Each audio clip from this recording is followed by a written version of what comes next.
Machitidwe 2:40. Ndipo ndi mawu ena ambiri anachita umboni nadandaulira iwo nanena, mudzipulumutse kwa m'bado uno wokhotakhota. Ameneyo ni Petro, pansi pa kudzoza kwa Mzimu Woyera, akuwadandaulira anthu a ku Yerusalemu. Chonde, dzipulumutseni ku m'bado uno wokhotakhota.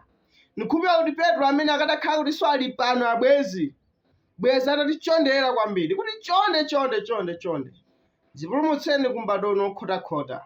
Tili m'bado wokhotakhota, wosalungama, m'bado umene uli wovunda, wazigololo, waziwembu, m'bado oyipa, m'bado wakatangale, wakuba ngati unowu, wakuti mkwiyo wa Mulungu uli nkubwera kwa onse amene ali mu chivundi cha dziko lapansi. Koma Mulungu asanaweruze, asanawononge, mkwiyo wake usanadze, pokhala Iye wolungama, choyamba amapereka chenjezo.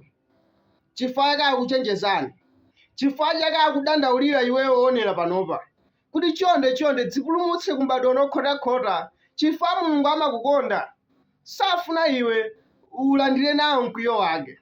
Ndipo mkwiyo wake ngati utsikira pa iweyo, silikhala vuto la Mulungu, koma likhala vuto lako chifukwa wasankha. Ngati mmene ena adasankhira mu nthawi ya Nowa, Mulungu atapangira njira yoti akakwere mu chombo mmene muja. Iwo adasankha kusakhulupirira zimene mtumiki wa Mulungu Nowa amawuza, namanyoza, namaseka. Nzichani zimenezo? Zamisala, zozelezeka, umapeputsa, umanyogodola mwachoncho. Amene adatamaka maphunziro awo ka ndalama zawo wosadapita ndi madzi. Tamani mawu a Mulungu. Ndipo Ambuye Yesu Khristu akuti Iye amene akubva mawu ake ndi kuwachita ali ngati munthu amene adamanga nyumba yake pa thanthwe. Yakuti namondwe adawomba, koma nyumbayo sinagwe. Pamene mukamanga pa zinthu zinazo osakhala mawu a Mulungu, ikugwa nyumba yanuyo, imfa ikupezani. Ambuye Yesu Khristu ali pafupi kwa amene sali okonzekera ndi temberero kumeneko.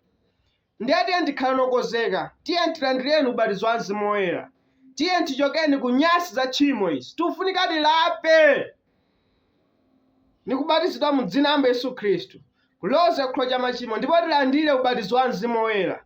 Nyasi zonse za uchimo izo zisesedwe.